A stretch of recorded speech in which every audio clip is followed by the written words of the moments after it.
Hey guys, it's Leesh, and welcome to another episode of Car Confessions.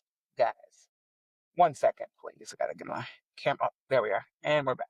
Guys, how are you? Hopefully, you're doing well and, beating this heat. Let me tell you something. Today is not as bad, but yesterday here in New York City was literally like an oven. Like, it felt like I was literally just stuck in an oven. Like, there was nothing I could do, and I was just like, oh my gosh, I've got to get home ASAP. Luckily, like I said, today it has gotten a bit better. My car says 97 degrees, but who knows? Who knows what it is? But it's way better than what it was yesterday because I thought, my goodness, like, what is happening here? Apparently, it's going to cool down a bit more and we'll be in some reasonable temperatures here in New York City. So, yeah, so hopefully, wherever you are, it's not as crazy and you're able to get outside and not feel so overheated. Okay, guys, I don't know what's happened. This people here in New York, I say this every time, just about every time I'm on here with y'all. People just don't know how to drive here. Like it's the weirdest thing. I just don't get it. It was like three or four cars, like all bundled up, like trying to fight to see who's gonna get, able to, be the first one to go. And I'm just like, let the first car go, quit trying to fight, like whatever. I digress. Anyway, so bizarre. Anyway, heading home. I have to finish up some things from work. So like there's like camps and all these other things. So I have to like get all this stuff together. But luckily, it's not like a ton of stuff that I have to do. Thank goodness.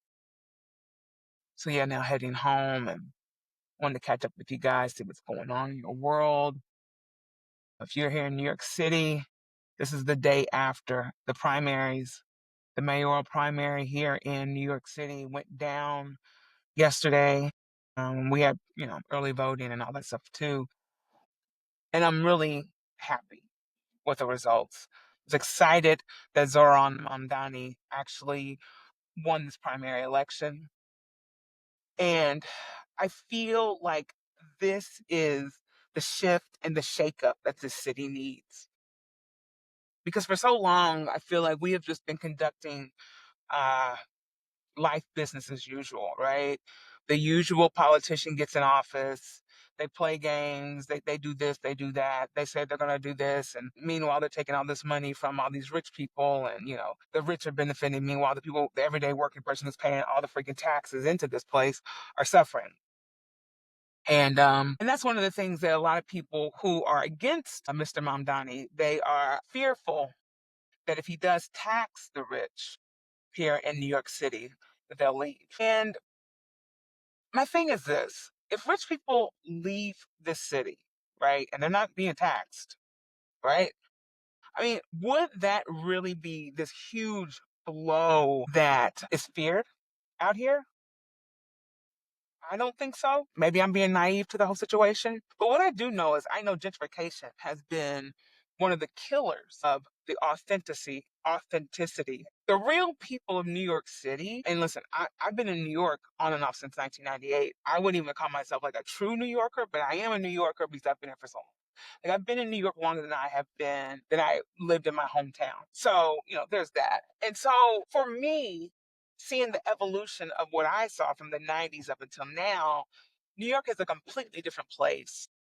Um, the poverty is so intense right now. It's similar to like the 80s, the 70s, 80s, that time frame. And it's rough. It's rough out here. It's not a game, especially when you see people, on the streets who are struggling mentally, homeless, and even just people who are working each and every day. They're just trying to make it in this city. And meanwhile, you have all these beautiful things that are happening in certain parts of the city that the everyday person typically can't access because of the financial situation that is going on here in the city. And that's not saying every person is not able to access it, but it's difficult. It's difficult. It's difficult to be in these situations and circumstances and still be able to thrive. Like the average person, let me just say that the average person in New York City is not thriving. They're surviving. And this city has kind of like boasted itself on that type of mentality. Like, if you can make it here, you can make it anywhere, right? And that was the thing for a long time. It's like, if you can survive New York, man, you can survive anything. And for the longest time, I wore that badge of honor. I'm struggling. I'm a struggling artist in New York City, blah, blah, blah. I'm making it, whatever. And it's like, after a while, it's like, listen, okay, like, we get it. The struggle is real, but where is the thriving for the people that live here?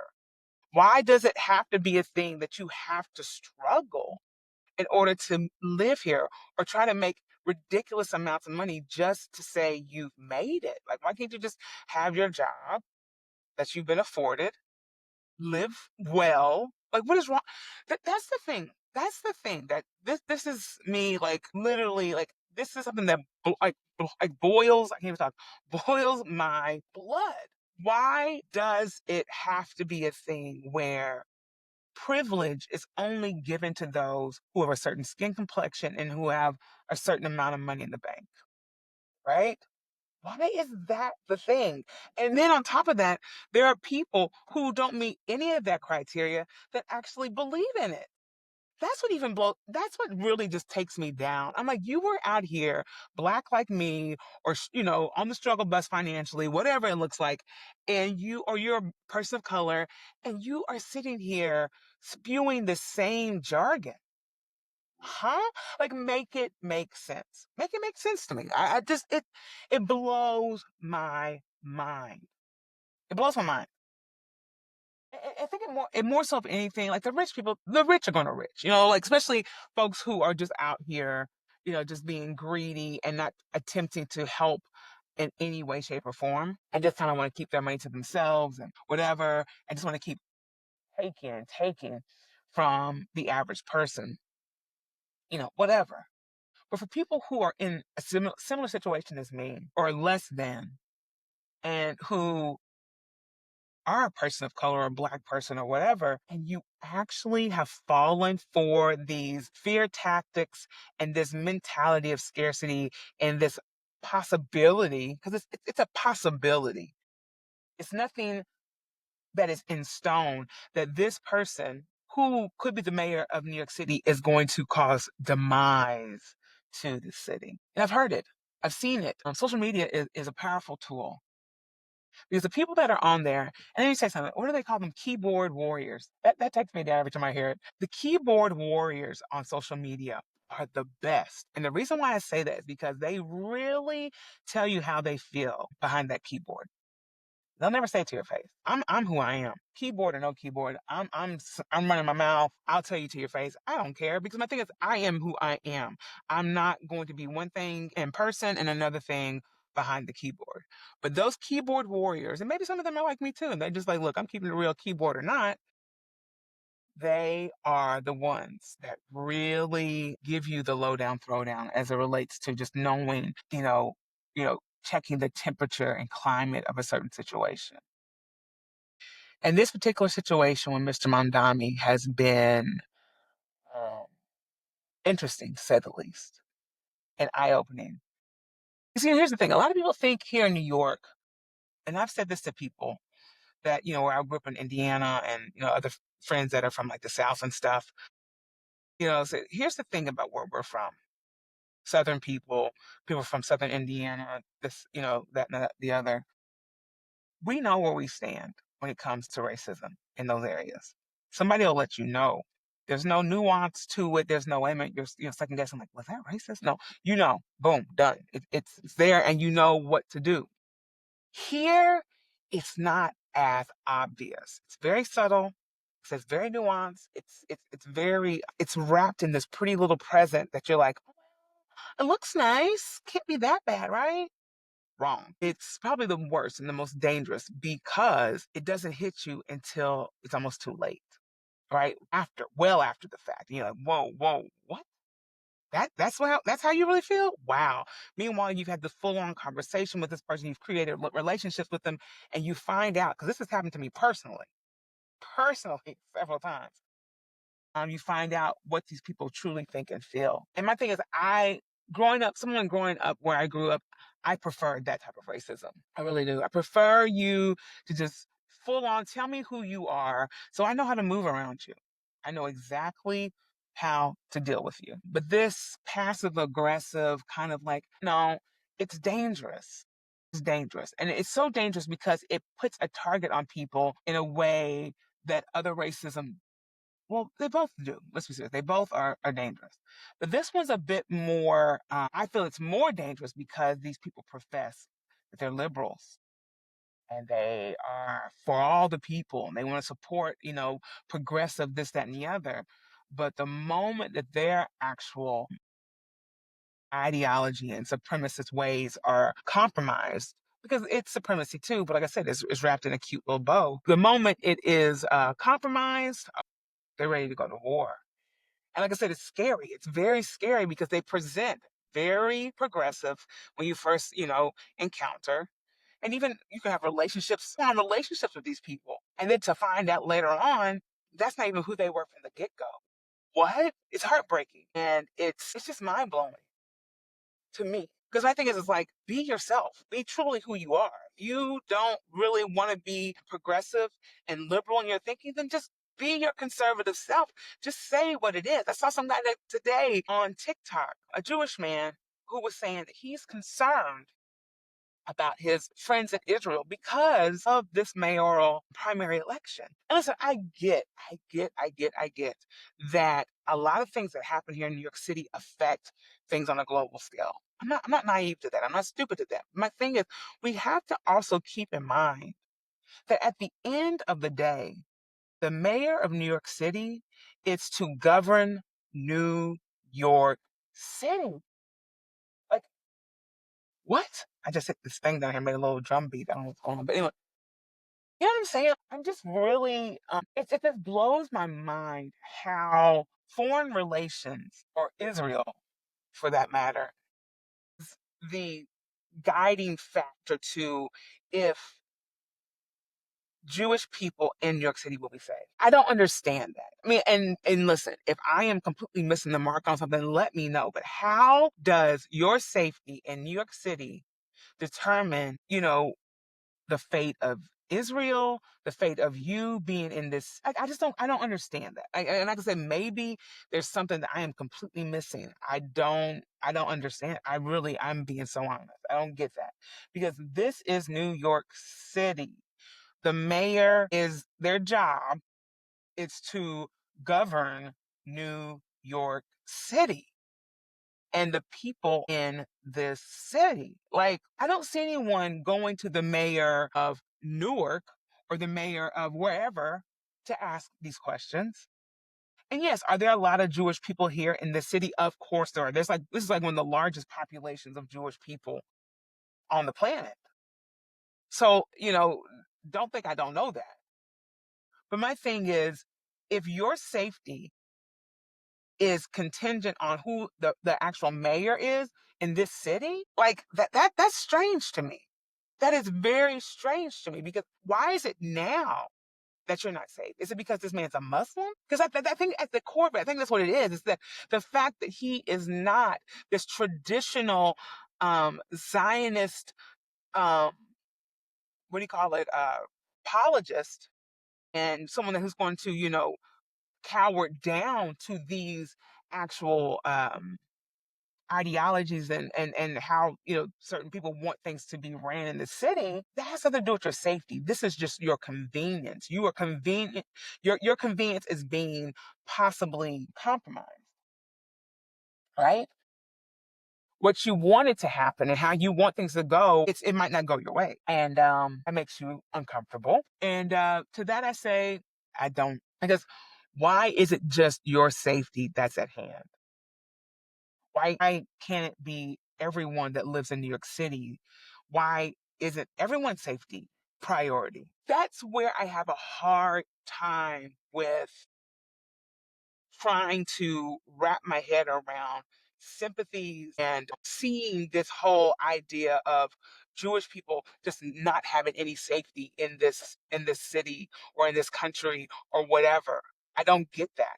It just makes no sense to me because I'm saying I am a Black person in the United States, someone who is constantly targeted for this skin color, who's constantly targeted, whether it be, you know, on a financial scale, a workforce scale, just me just being, just my existence, my very existence is always at risk. I am an endangered species in this country. It is what it is. But am I sitting around like, oh my gosh, every day, all the time, talking about my safety being compromised? No, because here's the thing. At the end of the day, I still have to do my best to promote the safety of all. Because if I'm not promoting the safety of all, I run the risk of causing more harm to myself. And I think it's when that there's like a miscommunication or a gap in that understanding with a lot of Jewish people that feel that way. And I'm not saying all Jewish people. So let's just clear that up. That's not all Jewish people. It is very obvious who we're talking about here. It's very obvious.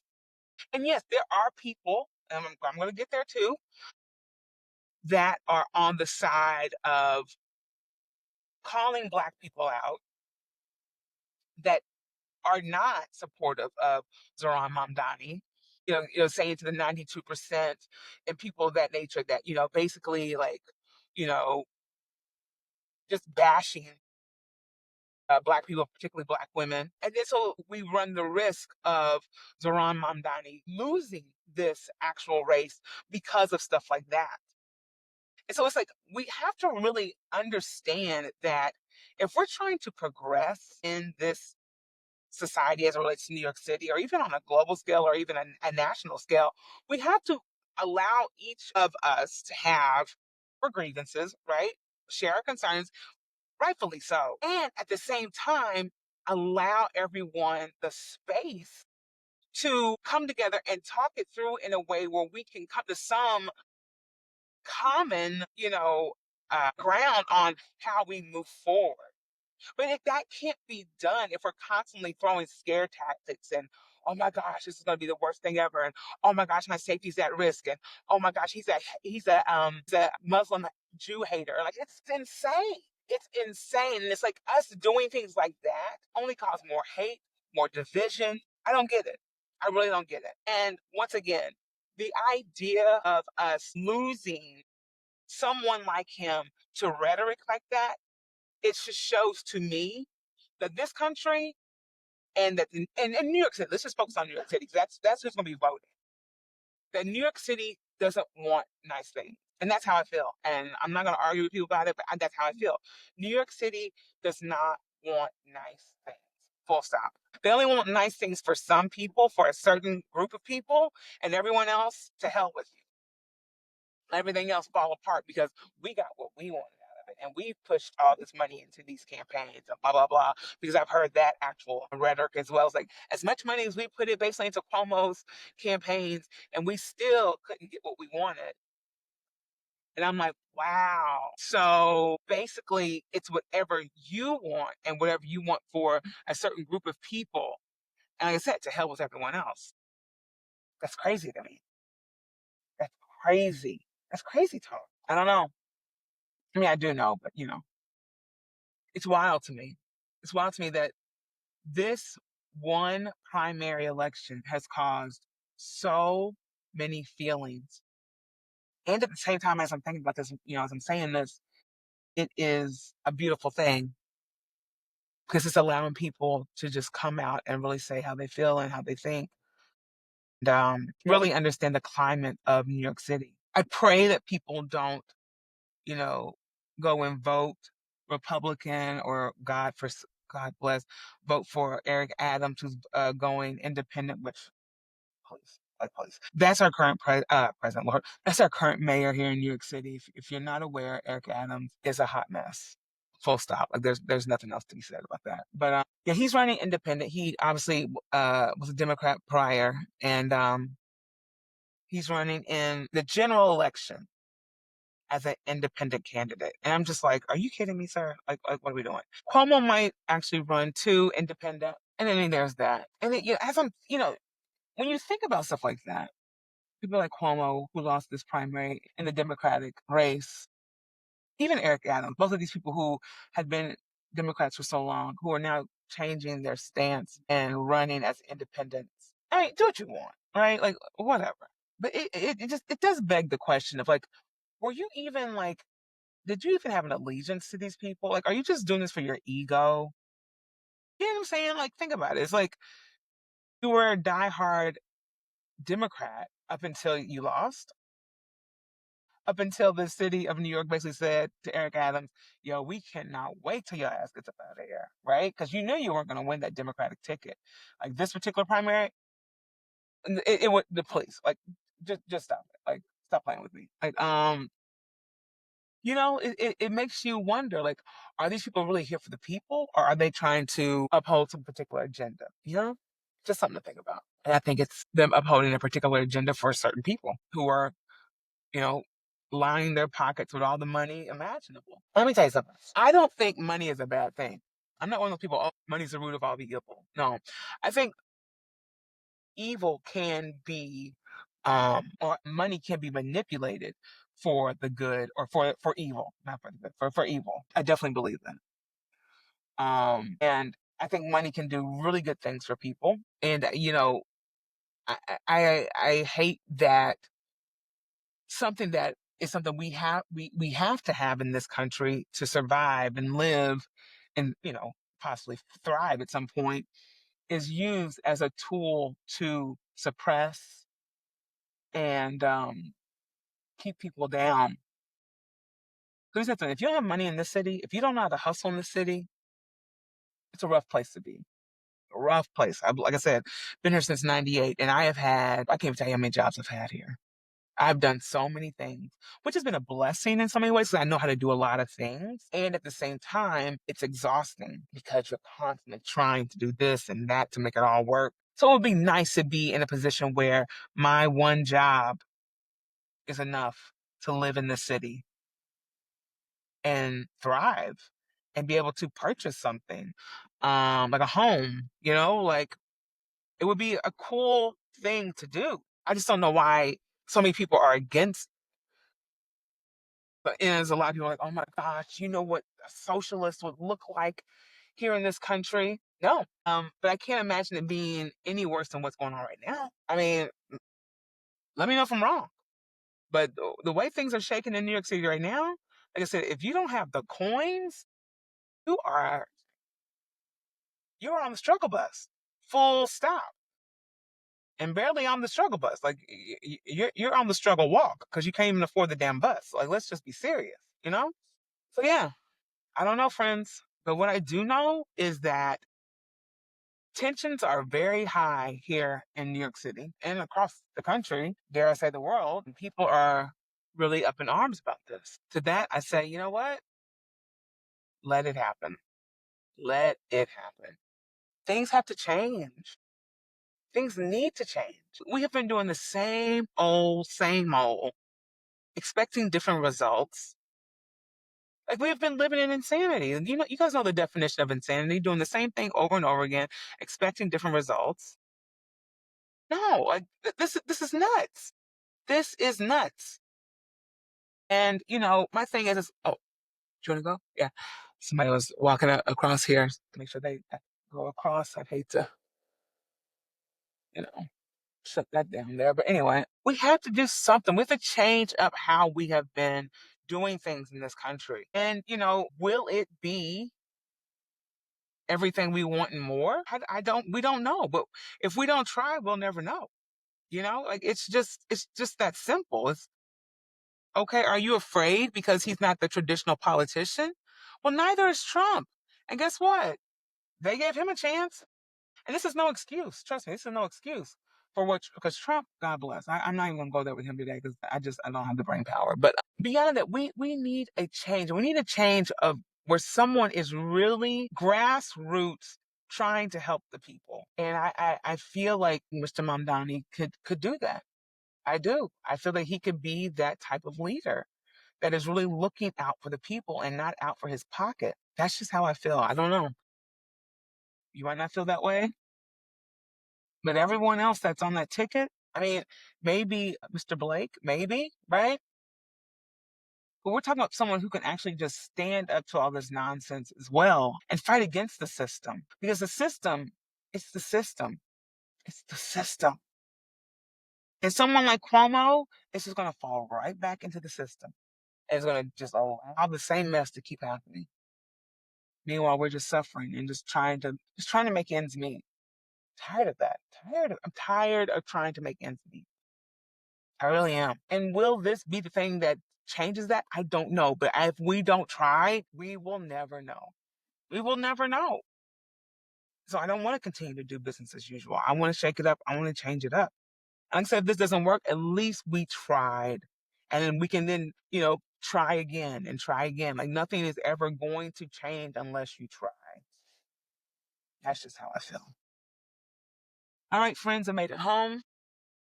I'm going to go upstairs and start on the cooking aspects of my life, get all that together. I say y'all stay safe out there and just know that together we're better. Right? This separation of this person, that person, trying to prove that you have it worse than the other, it's not going to help anybody. And I feel like this shift and what's happening is actually going to promote that and more than we ever could imagine. But we have to, like I said, we have to give it a try. All right, I'll let it go here. I love you guys, and like I always say, let's just keep on keeping on, and listen, I'll see y'all next week. All right. Bye.